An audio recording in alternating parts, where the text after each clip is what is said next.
In this presentation, we introduce the idea of dispersion. Now, the data values in a sample are not all the same necessarily.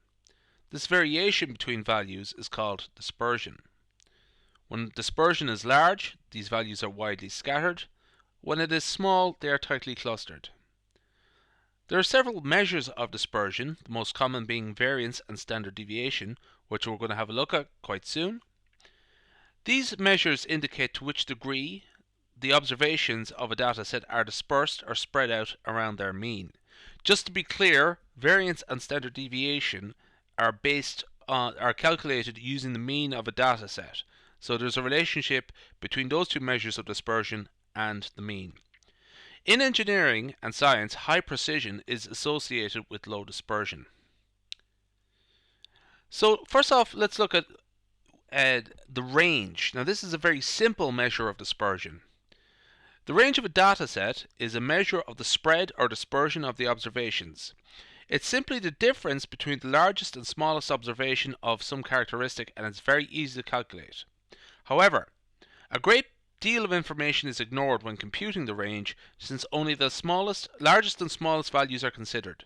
The rest of the dataset is ignored. The range of values of a dataset can be greatly influenced by the presence of just one unusually large or unusually small value in the sample. We would call this an outlier. So here's a little example. The range of this dataset is calculated as follows.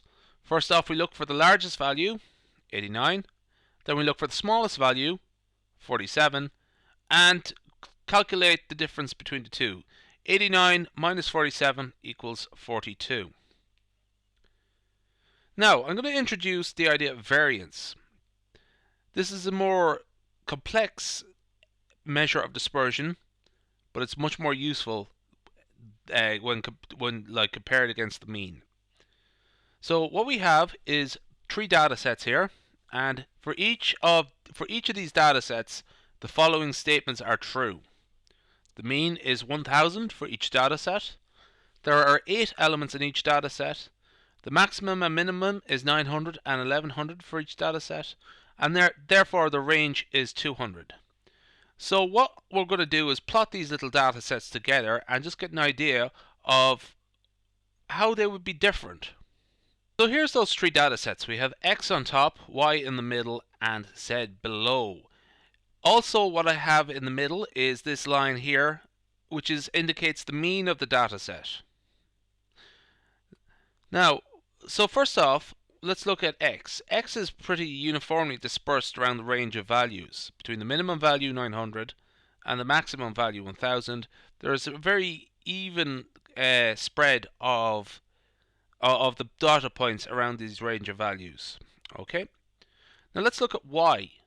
Y, they are clustered at the bottom of the dataset, at the lower end of the dataset, I should say, and at the top end of the dataset. So in this case, when compared to Y, or compared to dataset X, Y would have very high dispersion. This is because on average, the values tend to be further away from the center of the dataset, which would be indicated by this red line here. So the average difference between a point and the mean is actually quite high when compared to X. So let's look at dataset Z, or Z. So here in this dataset we have one point around 900, this is the minimum, and another point at 1100, which is the maximum, but most of the values are actually clustered around quite closely around the mean. So by comparison to X, this dataset has very low dispersion. So on average, most of the values are quite close to the mean, so the dispersion is very low. And that is it. So to finish off, we're going to discuss this idea of sample variance and sample standard deviation a little bit before we go.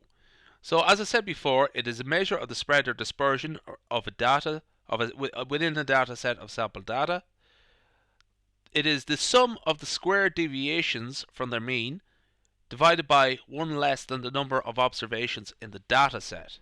So essentially it looks like this. What we do is for each value, subtract the mean, square it, sum up all these values, and divide it by n minus 1, the sample size minus 1. The standard deviation is the square root of the dataset, of the variance, and it's commonly used in preference to variance because it's denominated in the same units as the mean. For example, if dealing with time units, we would have a variance of something like 25 square minutes, where the equivalent standard deviation would be 5 minutes. Population standard deviation is denoted sigma. Sample standard deviation is simply denoted S. That's just a quick comment about